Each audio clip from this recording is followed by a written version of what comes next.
UP में पहले चरण की 58 सीटों पर घंटे भर बाद ही शुरू हो जाएगी वोटिंग। मेरठ, मुजफ्फरनगर, शामली, बागपत, गाजियाबाद, हापुड़, नोएडा, बुलंदशहर, अलीगढ़, मथुरा और आगरा में होगा मतदान।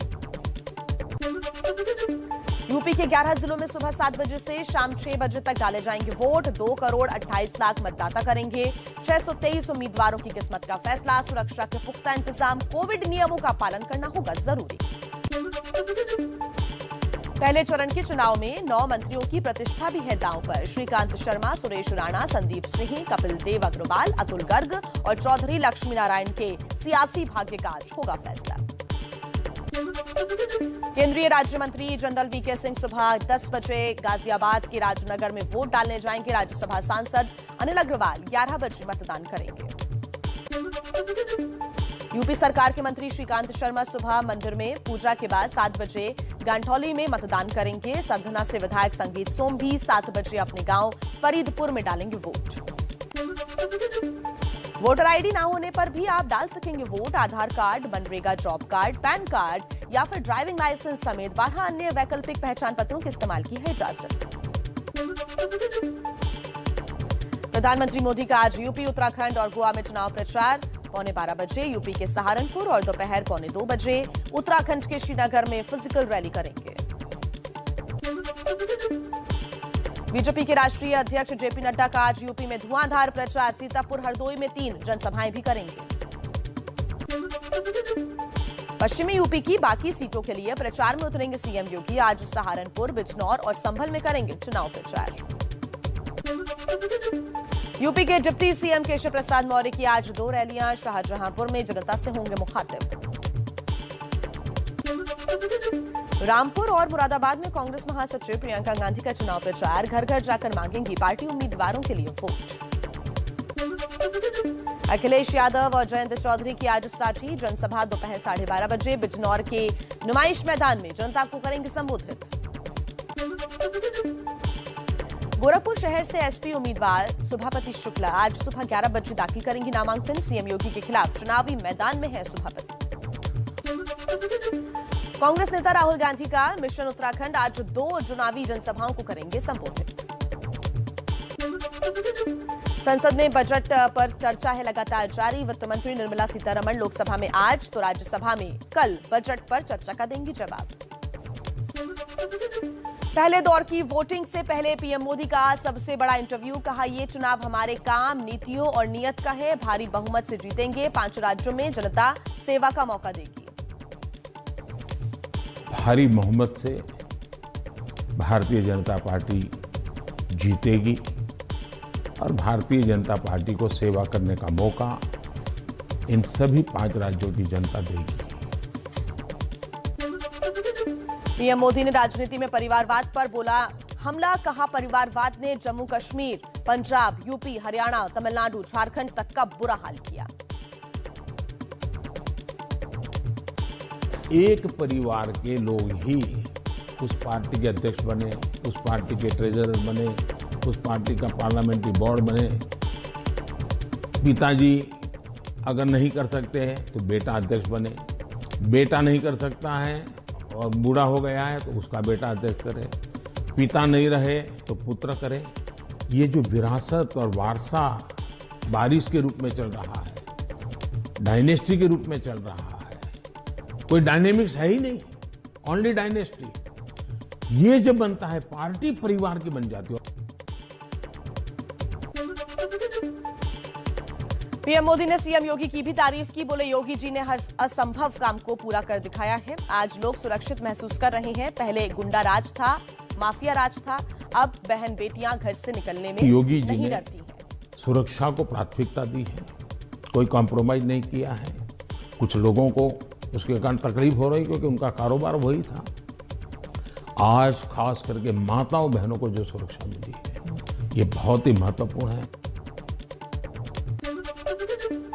चुनाव से ठीक पहले पीएम मोदी का अखिलेश और जयंत की जोड़ी पर हमला। कहा, पहले भी 2 लड़के आए थे लेकिन कुछ हो नहीं पाया। बाद में लड़कों के साथ बुआ जी आई, वो भी फेल। 2 लड़कों वाला खेल तो हमने पहले भी देखा था और एक बार तो 2 लड़के भी थे और एक बुआ जी भी उनके साथ थी, फिर भी उनके हाल नहीं बना। प्रधानमंत्री मोदी का संसद में नेहरू पर दिए बयान पर जवाब, बोले मैं नेहरू का नाम नहीं लेता तब विपक्ष को दिक्कत, लेता हूं तो भी उन्हें मुश्किल होती है।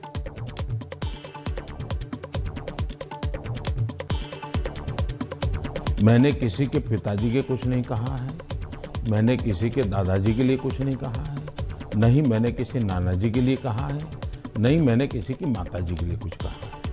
मैंने देश के प्रधानमंत्री ने क्या कहा वो कहा है। अब हम लेते हैं तो भी मुश्किल हो रहा है। मुझे समझ नहीं आ रहा है कि इतना डर किस बात का है।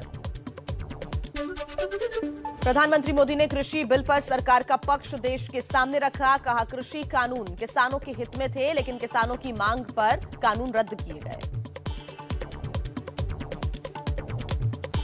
कि मैंने किसानों की भलाई के लिए कदम उठाए, लेकिन आज देश के हित में मैं वापस कर रहा हूं। मैं समझता हूं इसको अधिक विस्तार मुझे करने की जरूरत नहीं है। बाद के घटनाक्रमों से पता चलेगा कि क्यों जरूरत पड़ी थी। लखीमपुर मामले पर प्रधानमंत्री मोदी ने कहा न्यायिक प्रक्रिया के तहत काम हो रहा है, राज्य सरकार पारदर्शिता के साथ काम कर रही है, जांच कमेटी को पूरा सहयोग। कि सुप्रीम कोर्ट जो कमेटी बनाना चाहती थी, राज्य सरकार ने सहमति दी। सुप्रीम कोर्ट जिस जज के नेतृत्व में तपास करना चाहती थी, राज्य सरकार ने सहमति दी। राज्य सरकार ट्रांसपेरेंसी से काम कर रही है, तभी तो सुप्रीम कोर्ट की इच्छा के अनुसार सारे निर्णय करती है।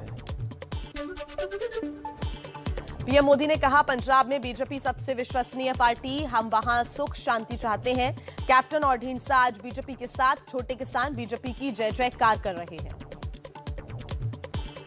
देखिए, मैं किसानों के दिल जीतने के लिए निकला हुआ इंसान हूं। मैं छोटे किसानों का दर्द समझता हूं और मैंने हमेशा उनके दिल जीतने का प्रयास किया है और हिंदुस्तान भर के किसानों का मैंने दिल जीता भी है। पंजाब में सुरक्षा चूक मामले पर प्रधानमंत्री ने कुछ नहीं कहा, बोले मामला अभी कोर्ट में है और इसलिए अभी बात नहीं कर सकते।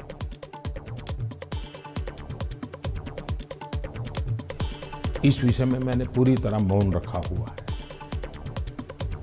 क्योंकि सुप्रीम कोर्ट स्वयं इसको गंभीरतापूर्वक इस बात को देख रही है। कांग्रेस नेता रणदीप सुरजेवाला ने निशाना साधा, कहा संसद में मन की बात नहीं बनी तो टीवी पर आ गए। राजा की घबराहट साफ और डर गहरा है, लेकिन जनता तो अपना मन बना चुकी है। अखिलेश यादव ने ट्वीट कर प्रधानमंत्री पर साधा निशाना, लिखा झूठ भी शर्मा कर पिछले दरवाजे से मुंह ढककर निकल गया जब वो दुनिया से रूबरू हुए।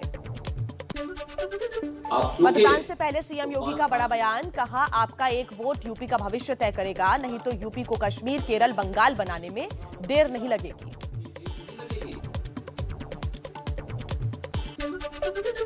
सीएम योगी ने पीएम के साथ तस्वीर ट्वीट किया और लिखा कि पीड़ितों, शोषितों का कष्ट मिटाने डटे हैं राष्ट्र धर्म पर सीना ताने, कदम निरंतर चलते जिनके, श्रम जिनका अविराम है, विजय सुनिश्चित होती उनकी, घोषित ये परिणाम है।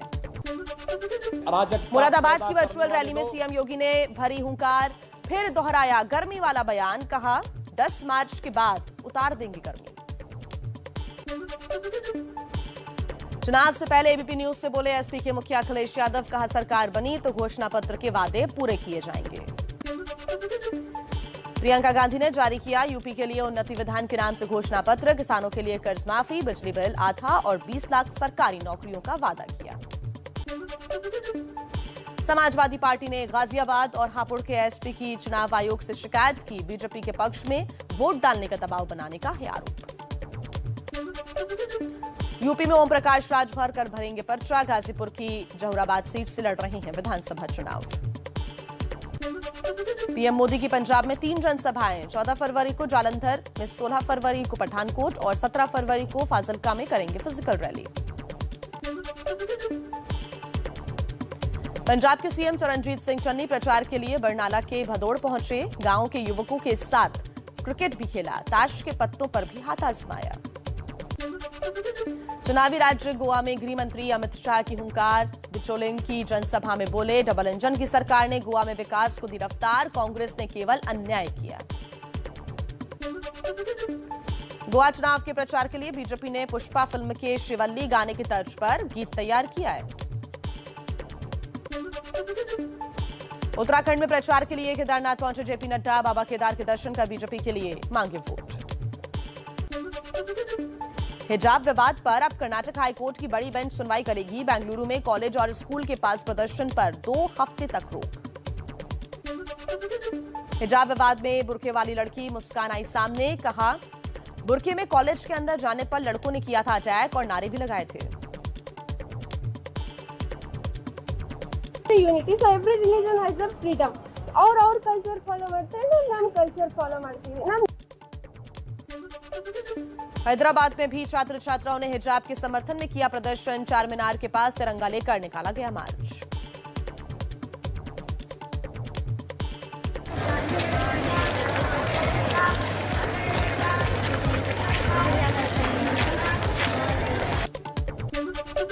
पांच राज्यों में चुनाव के बीच हिजाब विवाद कर्नाटक से निकलकर पूरे देश में फैला। यूपी चुनाव में भी हिजाब पर सियासत तेज, ओवैसी के बिगड़े बोल। हिजाब और बुर्का पहनना तो हमारा राइट है। मैं क्या पहनता हूँ, क्या खाता हूँ, किसी के बाप को झांकने की जरूरत नहीं है उसमें। ये फालतू की चीज है, राजनीतिक है और कुछ है।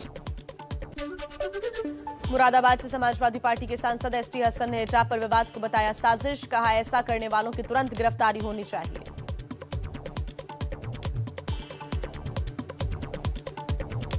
ये सिर्फ हिजाब और बुर्के की बात नहीं है। मुझे कोई इंटरनेशनल साजिश की बू आती है इसमें, जो हिंदुस्तान को कमजोर करने की साजिशें हो रही हैं।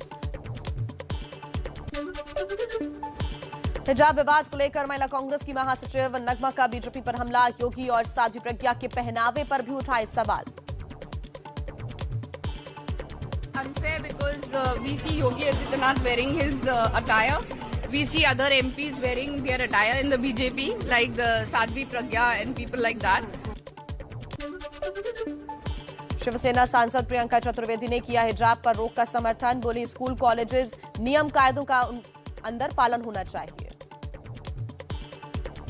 आपको सब तरीके की छूट है इस देश में। आप स्कूल के प्रिसिंक्ट्स के बाहर जाकर आपको जो कपड़े पहने, जो खाना खाना है, जैसे जीना है, वो आपकी सिटीजन की राइट है, पर ड्यूटीज को भी ध्यान दो। हिजाब विवाद पर बोली बीजेपी सांसद हरनाथ सिंह ने कहा सारी दुनिया में हिजाब का विरोध, फिर इसका समर्थन क्यों? अफगानिस्तान में भी महिला पढ़ी लिखी लड़कियां जो है सीना तान के खड़ी हैं, उसका विरोध कर रही हैं। और हिंदुस्तान में एक नई प्रकार की ये सोच विकसित की जा रही है। अनुराग ठाकुर ने एक ट्वीट के जरिए समाजवादी पार्टी पर निशाना साधा। एक वीडियो ट्वीट कर दावा किया कि राह चलती महिला के साथ बदसलूकी की गई। एबीपी न्यूज इस वीडियो की पुष्टि नहीं करता है। राज्यसभा में गृह मंत्रालय ने जारी किए चौंकाने वाले आंकड़े। बेरोजगारी से तंग आकर 3 साल में 9,140 लोगों ने आत्महत्या की। 2018, 19 और 2020 के आंकड़े आए सामने। दिल्ली में अस्थायी कर्मचारियों को केजरीवाल सरकार का तोहफा। जल बोर्ड के 700 कर्मचारियों की नौकरी पक्की की गई। आज आप 700 कर्मचारी पक्के हो रहे हो। केजरीवाल सरकार का ऐलान, दिल्ली के सभी सरकारी दफ्तरों में बनेंगे इलेक्ट्रिक गाड़ियों के लिए चार्जिंग स्टेशन। 3 महीने में बनाए जाएंगे ये स्टेशन। 100 करोड़ के वसूली कांड में सचिन वाजपेयी की अर्जी खारिज। चांदीवाल कमीशन के सामने दिए बयान में बदलाव को लेकर दी गई थी अर्जी। अहमदाबाद सीरियल ब्लास्ट के दोषियों की सजा का कल होगा ऐलान। कोर्ट ने 77 आरोपियों में से 49 को दोषी करार दिया। 28 लोग निर्दोष साबित। पंजाब के अजनाला सेक्टर में ड्रोन के जरिए सरहद पार से रची गई साजिश। बीएसएफ ने 2 नशीले पदार्थ के पैकेट भी बरामद किए। यूपी चुनावों से ठीक पहले बाराबंकी में शराब माफियाओं पर शिकंजा। 46,25,000 रुपए की संपत्ति गैंगस्टर एक्ट के तहत जब्त की। गुजरात की जूनागढ़ जेल कैदियों के लिए बनी अय्याशी का अड्डा। जेल के अंदर कैदियों के पटाखे फोड़ते आई तस्वीरें सामने। देश में मंगलवार के मुकाबले बुधवार को कोरोना के नए केसेस बढ़ गए हैं। 71,000 नए मामले सामने आए, 1217 लोगों की मौत हुई। 10वीं और 12वीं के बोर्ड परीक्षाओं को लेकर सीबीएसई की तारीखों की घोषणा। 26 अप्रैल से सीबीएसई सेकेंड टर्म की परीक्षाएं होंगी। 17 फरवरी से खुलेगी दिल्ली यूनिवर्सिटी। कोरोना की वजह से करीब 2 साल से बंद थी यूनिवर्सिटी। छात्रों को कॉलेज आने से पहले 3 दिन आइसोलेशन में रहना होगा। एशिया की सबसे बड़े स्लम एरिया धारावी में कम्युनिटी हाइजीन शौचालय बनाए गए। कई तरह की सुविधाओं से लैस हैं ये शौचालय। महाराष्ट्र कैबिनेट के मंत्री आदित्य ठाकरे ने किया उद्घाटन। वेस्ट इंडीज के खिलाफ 3 मैचेस की सीरीज पर भारत का कब्जा। दूसरे वनडे में वेस्ट इंडीज को 44 रन से हराया। वेस्ट इंडीज के खिलाफ लगातार 11वें वनडे सीरीज में टीम इंडिया की जीत। 2007 के बाद से वेस्ट इंडीज के खिलाफ कोई वनडे सीरीज नहीं हारा है भारत। बीसीसीआई ने अंडर 19 टीम को दूसरे वनडे के मौके पर किया सम्मानित। खिलाड़ियों ने भारत और वेस्ट इंडीज के बीच मैच भी देखा। प्रो कबड्डी लीग में यूपी योद्धा की तमिल थलाइवास पर 41-39 अंकों से रोमांचक जीत। अंक तालिका में यूपी योद्धा लंबी छलांग मारता नजर आया। 52 अंकों के साथ 5वें स्थान पर पहुंची टीम। यूपी योद्धा का प्रमुख प्रायोजक है एबीपी न्यूज।